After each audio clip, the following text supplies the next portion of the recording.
എന്റെ പ്രിയപ്പെട്ട ചെറുപ്പക്കാരാ, പാതിരാവിന്റെ സമയത്ത് ഇത്തിരി പോന്ന മൊബൈലിനകത്ത് പബ്ജി എന്ന ഗെയിമും ഡൗൺലോഡ് ചെയ്തുകൊണ്ട് നേരം വെളുക്കുന്നത് വരെ വെടിവെച്ച് കളിക്കുന്ന എന്റെ യുവ സമൂഹമേ, നിന്റെ ചൂണ്ടം വിരലില്ലേ, അത് നിന്റെ മൊബൈലിന്റെ കീബോർഡ് നിൽക്കാനുള്ളതല്ല, www.com വാതിൽ തുറക്കാനുള്ളതല്ല.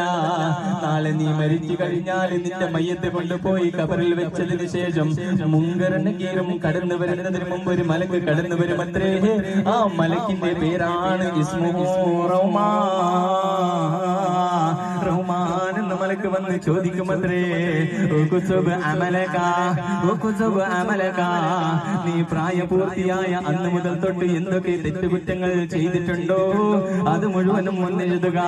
ആ സമയത്ത് റഹ്മാൻ എന്ന മലക്കിനോട് മയ്യത്ത് പറയുമത്രേ, എന്റെ കയ്യിൽ എഴുതാൻ പേനയില്ല, എന്റെ കയ്യിൽ എഴുതാൻ കടലാസില്ല.